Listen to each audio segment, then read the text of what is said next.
Everything that began to exist has a cause. The universe began to exist. Therefore, the universe has a cause. That cause we call God. Fair enough.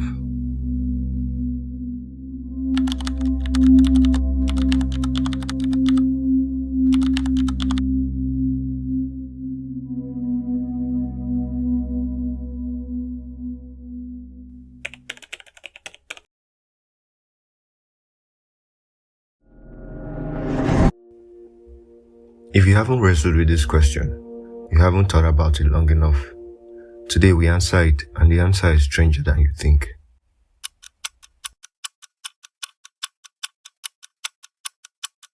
This is the most common objection to God's existence. Richard Dawkins used it. Bertrand Russell used it. Your atheist friends uses it too.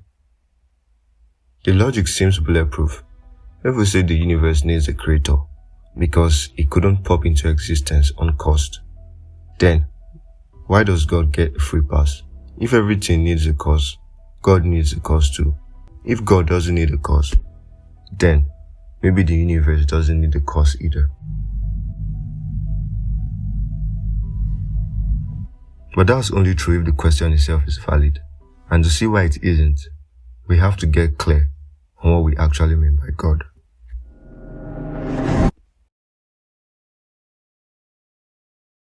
Asking what created God is like asking what color is the number 7 or what does the smell of blue taste like. It's a categorical error. You are applying a rule for one category to a different category entirely. The argument for God was never everything has a cause. The argument is whatever begins to exist has a cause. Your chair began to exist. You began to exist. The universe began to exist. We have scientific evidence for the Big Bang. Time, space, and matter, they all came into existence 13.8 billion years ago. So the question is, what caused the things that began to exist? Classical theism across Christianity, Judaism, Islam, and philosophy has never defined God as a thing that began. God is defined as uncreated, eternal, and necessary. God isn't the biggest being inside the universe. God is the reason there is a universe instead of nothing. So asking who made God is like asking who made the unmade one. The question contradicts. But that just pushes the problem back, right? God is eternal. Sounds like a dodge. So let's define it. When we say God is eternal, we don't mean God is really, really old. We don't mean God has been around for infinite years. Time itself began with the Big Bang. Before the universe, there was no before. There was no time, no ticking clock, no yesterday. To ask, what was God doing before creation assumes God is inside time. But God created time. Think of an author writing a novel. From the character's perspective, chapter 1 comes before chapter 10. There's a timeline inside the book, but the author is not stuck on page 47. The author is outside the book entirely. God is not an old man on a timeline. God is the author of the timeline.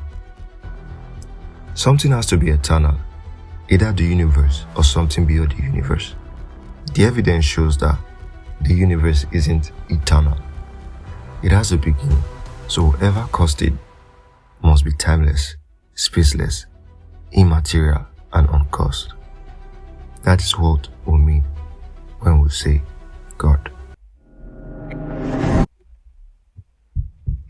Here's the real problem with who created God.